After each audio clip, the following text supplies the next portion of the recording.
এত সুন্দর একটি মাহফিলের আয়োজন করলেন, এত সুন্দর প্যান্ডেল করলেন, বসার ব্যবস্থা করলেন, দেখার ব্যবস্থা করলেন।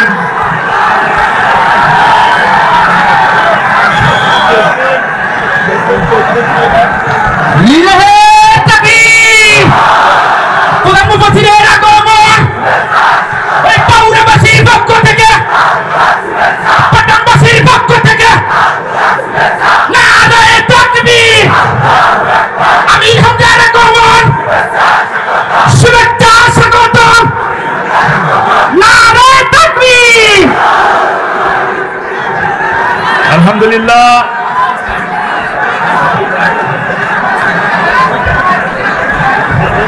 একটা ধন্যবাদ দেওয়া উচিত কিনা?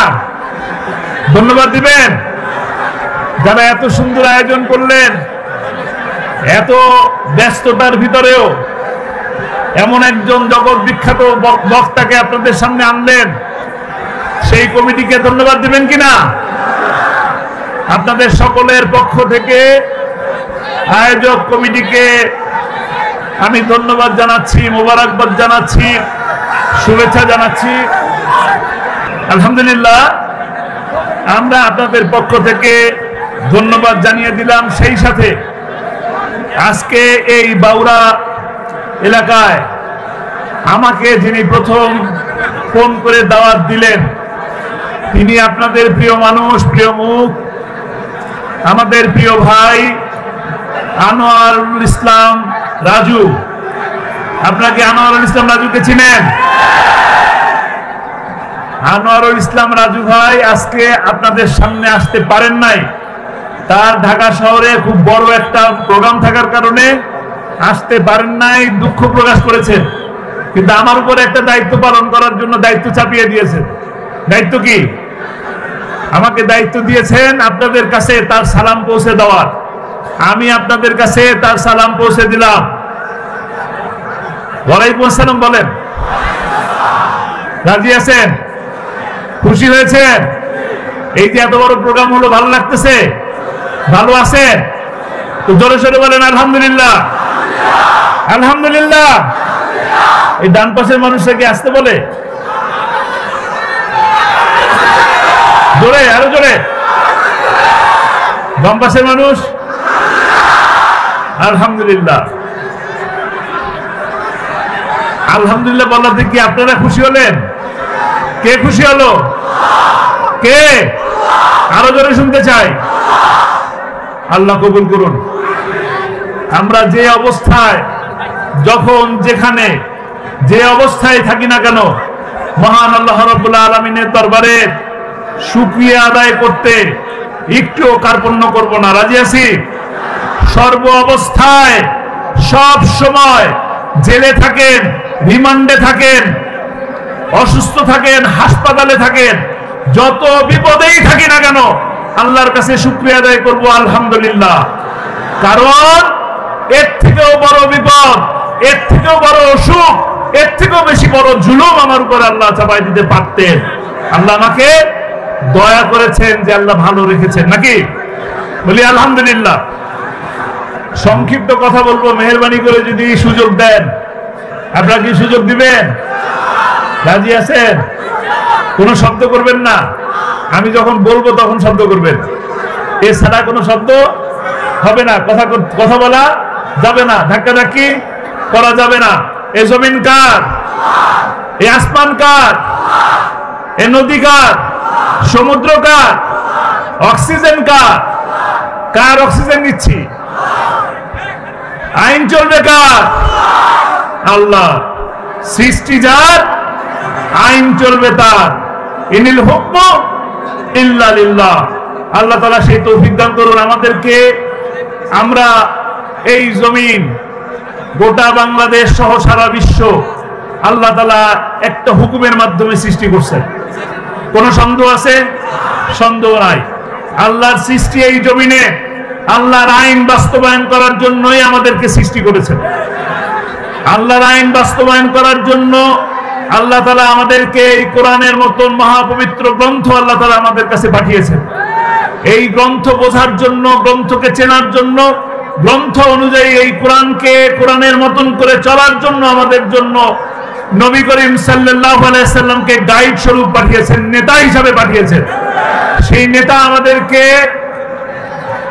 সেই 1450 বছর আগে যখন জুলুম হতো, নির্যাতন হতো, যখন মারামারি হানাহানি হতো, যখন গোত্রে গোত্রে মিল ছিল না, যখন নারীর মর্যাদা ছিল না, যখন শ্রমের মর্যাদা ছিল না, সেই সময় কোরআন দিয়ে আল্লাহ তাআলা কোরআন পাঠার মাধ্যমে আল্লাহ রাসূল সাল্লাল্লাহু আলাইহি সাল্লাম সোনার যুগ তৈরি করেছিলেন। সেই সোনার যুগ, সেই সোনার মানুষ এখনো তৈরি করা সম্ভব। সম্ভব কিনা?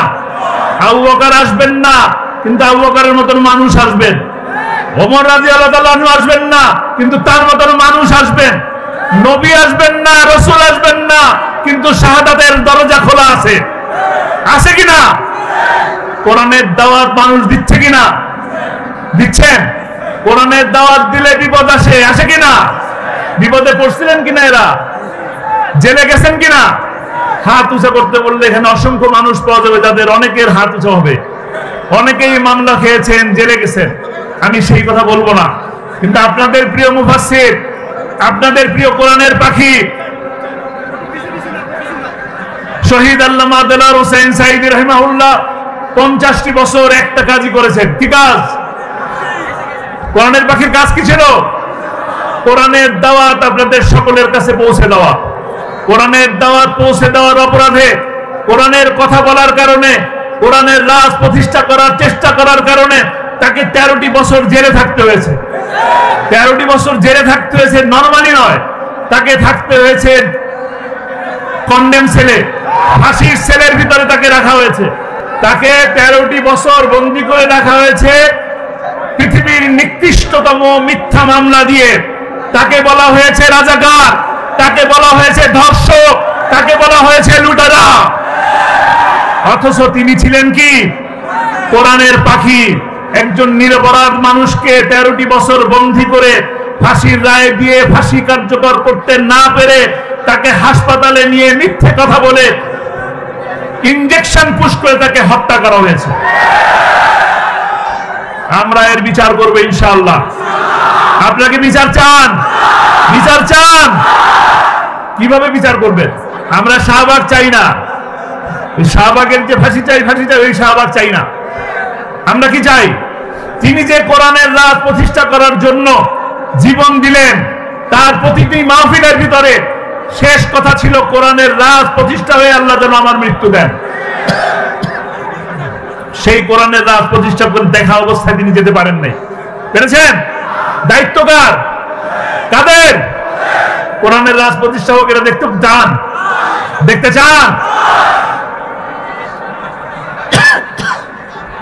যদি দেখতে চান, যদি কোরআনের রাজ প্রতিষ্ঠা হয়েছে এই দৃশ্য দেখতে চান, এরকম শান্তিময় পরিবেশ যদি বজায় রাখতে চান, এই দেশকে যদি একটি কল্যাণময় রাষ্ট্র প্রতিষ্ঠা করতে চান, তাহলে কোরআনের পক্ষে থাকতে হবে। যে সমস্ত ব্যক্তিরা নির্বাচনের আগে বাংলাদেশকে মালয়েশিয়া এবং সিঙ্গাপুর বানানোর স্বপ্ন দেখায় আর নিজেরা কানাডায় যায় বেগম পাড়া বানায়, তাদের সাথে থাকবেন নাকি কোরআনের পক্ষে থাকবেন?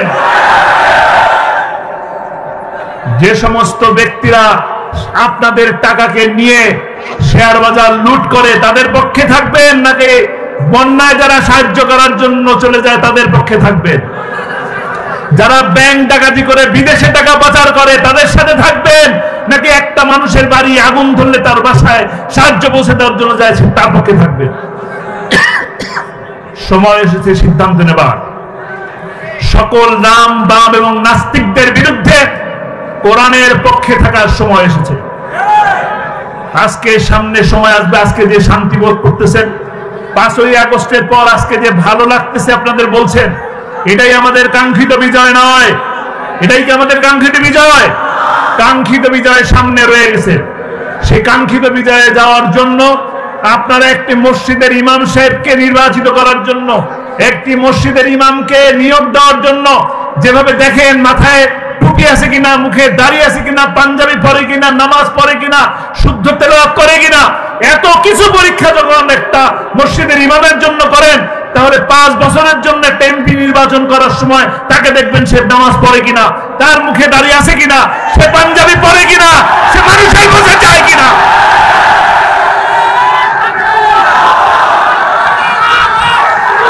অনেক সময় নাই, অনেক সময় নাই, অল্প কিছু সময় আছে। অল্প কিছু সময়ের মধ্যে আমাদের দায়িত্ব হলো প্রতিটি মানুষের ঘরে ঘরে, আমরা যারা এখানে উপস্থিত আছি, আমি সোজা কথা বলে দেই, প্রত্যেকটা মানুষের ঘরে ঘরে বলতে হবে কোরআনের কথা। কোরআনের কথা মানুষের কাছে পৌঁছে দিতে হবে। কোরআন কিভাবে আমার দেশকে শান্তি দেয়। কোন হিন্দু ভাই অসুবিধায় পড়বে না, কোন হিন্দু ভাই অসুবিধায় পড়বে না, কোন খুনি রেহাই পাবে না। রেহাই পাবে? কোন খুনি কি রেহাই দিবেন? 28 অক্টোবরের খুনিকে রেহাই দিবেন? 5ই মেয়ের খুনিকে রেহাই দিবেন? 25শে ফেব্রুয়ারির এই যে 57 জন অফিসারকে যারা খুন করলো তাদেরকে কি রেহাই দিবেন? ছাত্রলীগ নিষিদ্ধ করার মাধ্যমে ছাত্রলীগকে মাফ করা যাবে না। প্রতিটি হত্যার বিচার করতে হবে, বিচার হবে ইনশাআল্লাহ। ন্যায় বিচার প্রতিষ্ঠা পাবে তখন যখন আমরা কোরআনের শাসন প্রতিষ্ঠা করতে পারবো ইনশাআল্লাহ। আসুন কোরআন বুঝি, কোরআন পড়ি, কোরআন বুঝি, কোরআন দিয়ে সমাজ গড়ি, কোরআন দিয়ে নিজের জীবন গড়ি। আল্লাহ তাআলা আমি যে কথাগুলো বললাম সেই কথাগুলো পালন করার তৌফিক দান করুন, এবং আপনারা যারা শুনলেন তারা ওই কোরআনকে যেন ধারণ করতে পারি, পালন করতে পারি, লালন করতে পারি, সেই তৌফিক আল্লাহ তাআলা আমাদেরকে দান করুন।